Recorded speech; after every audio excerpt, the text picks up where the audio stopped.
इस जगह से कितनी यादें जुड़ी। मैं बाबा के साथ यहाँ आया करती थी, वो बच्चों को पढ़ाया करते थे, उनके ख्वाब बनाया करते थे। बाबा कहते थे कि तालीम जिंदगी का सबसे बड़ा खजाना होती है। तुम्हारे बाबा एक अजीम आदमी थे सुंदरी। तुम देखना, उन बच्चों की यादों में हमेशा जिंदा रहेंगे। हाँ, बाबा कहते थे कि इल्म बांटना इबादत है। ये जगह ना बाबा का दूसरा घर थी। मुझे अभी भी ऐसा लगता है कि वो यही है। हर क्लास में, हर बच्चे की मुस्कुराहट में। जानती हो, ये जगह उनकी रूह के साथ जुड़ी हुई है और तुम्हारे जरिए ये जगह उनकी रूह के साथ जुड़ी रहेगी। उनकी रूह हमेशा जिंदा रहेगी। तुम उनकी रोशनी हो, उनका साया हो। सुंदरी प्लीज तुम रो नहीं, तुम रो जाओ, जाके अंदर इन्फॉर्म करो मैं यहीं बाहर खड़ा हूं। अपने बाबा की मौत की खबर नहीं दे सकती। आप चले मेरे साथ।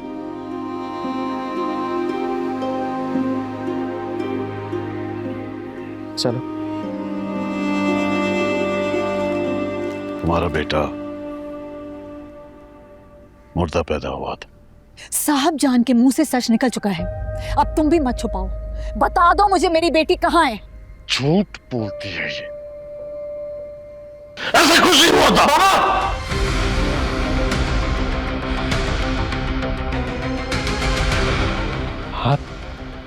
हाथ नीचे कर ले वरना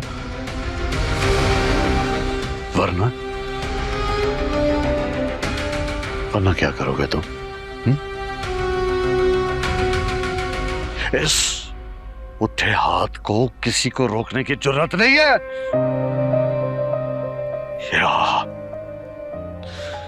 याद फैसला करता है, सजा देता है, हक का साथ देता है। आप मेरे सामने मेरी माँ पे हाथ नहीं उठा सकते। आप बड़े हैं, मैं आपकी इज्जत करता हूं, लेकिन मेरे सामने मेरी माँ पर हाथ उठे और मैं चुपचाप खड़ा रहूं, ये मैं बर्दाश्त नहीं करूंगा।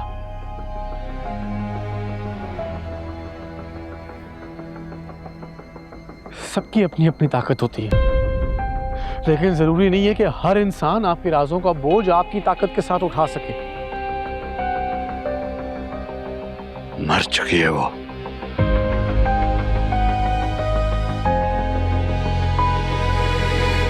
एक बार मिला दो, फिर मुझे भी मुर्दा तसव्वुर कर लेना। जाओ जाओ,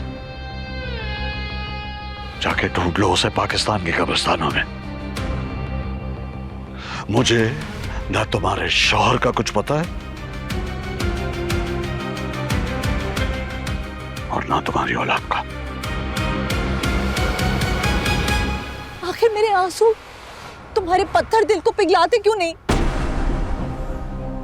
तुम्हारी बेहिसी मेरी पूरी जिंदगी निगल गई। अब अपनी औलाद के वास्ते मुझे मेरी बेटी का पता बता दो। मैं उसे गले लगाना चाहती हूँ। मैं तड़प रही हूँ अपने खाविंद से मिलने के लिए। आहिस्ता बोलो, तुम्हारे लिए वो अब भी खैर मर्द है। मेरी बेटी तो गैर नहीं है ना। मैं वादा करती हूँ मैं किसी को नहीं बताऊंगी, मैं उससे बिल्कुल गैर बन के मिलूंगी, लेकिन मुझे एक दफा उससे मिलने तो दो। मैं उसे गले लगाना चाहती हूँ।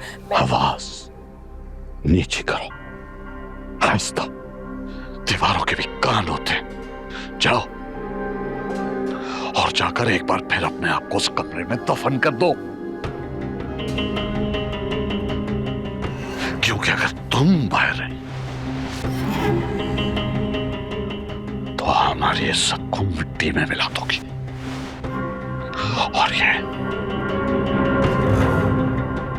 मेरे जीते जी नहीं होगा। जाओ। ठीक है।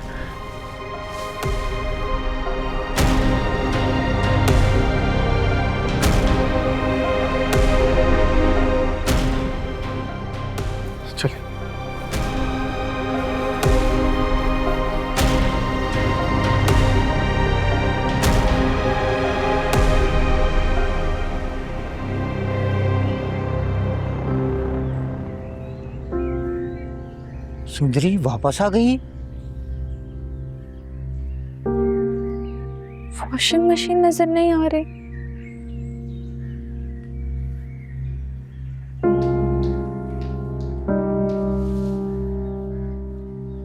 फ्रिज भी नजर नहीं आ रहा। टीवी भी नहीं है। माँ की तस्वीर भी गायब है। फर्नीचर भी गायब है। अंदर सब कुछ गायब है। अम्मा की तस्वीर भी नहीं है। रमजान चाचा से पूछते हैं, चले आए।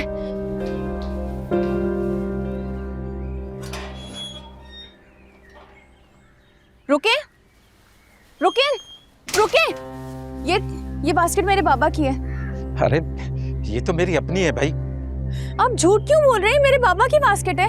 अरे तुम पागल तो नहीं हो तुम? ये मैंने अपने पैसों से खरीदी है। शर्म नहीं आती? झूठ बोलते हैं। उतारिए मेरे बाबा अरे क्या कर रही हो? ये तो तुमने मुझसे उतरवा ली। रमजान और जोरा सारा सामान लूटकर जो घर ले गए, उन्हें कुछ नहीं कहोगी? अरे वो मेरा आखिर दोस्त था। क्या इस बास्केट पे मेरा इतना भी हक नहीं है?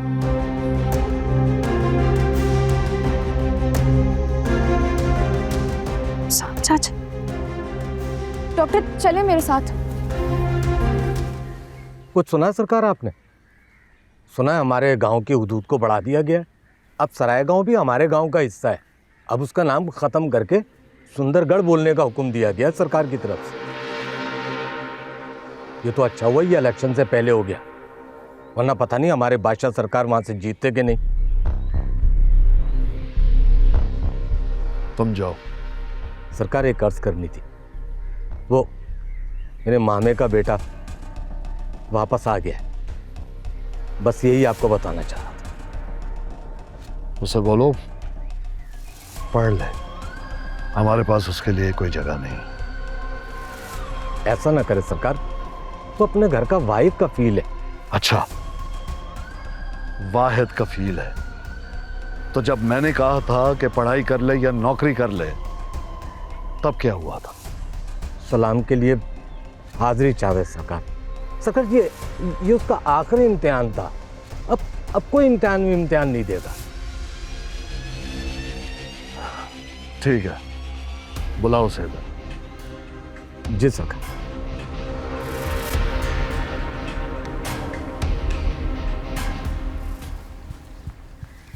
सलाम सरकार।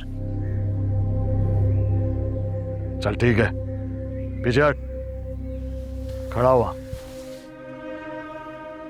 हाँ, तू क्या समझता है? तू पढ़ाई करके हमारी बराबरी करेगा? बिल्कुल नहीं सरकार। अच्छा, हमारे खाते में लिखा हिसाब किताब, नफा नुकसान जानकर उसे दुरुस्त करेगा तू? और क्या करेगा इतना पढ़कर? तेरे पुरखों ने कौन सी जायदाद छोड़ी है जिस पर तू जाकर हुक्मरानी करेगा? इधर ही मरना है तुमने, हमारे पैरों की धूल बनकर। आंख नीचे कर, अपनी औकात से बाहर ना निकल। सरकार, मेरे बाप की वसीयत थी कि मैं पढ़ूं और सरकारी नौकर बनूं। सुना तूने? तू इसकी वकालत कर रहा है। अच्छा, तो अब हमारे काम करने वाले अपने बच्चों को ये सबक दे रहे हैं। मुंशी, इसे बताया नहीं ये सुंदरगढ़ है और यहां नस्ल दर नस्ल ये लोग हमारी जमीनों पर खेती बाड़ी फसल करते आ रहे हैं। अगर ये सरकारी नौकरी करने लग गया तो खेती बाड़ी क्या इसका मरा हुआ बाप करेगा? ये खुद करेगा। अब ये पढ़ाई वढ़ाई कुछ नहीं करेगा। मैं जमानत देता हूं इस बात की। देख लो मुंशी, तुम्हारे होते हुए ये सब कुछ हो रहा है।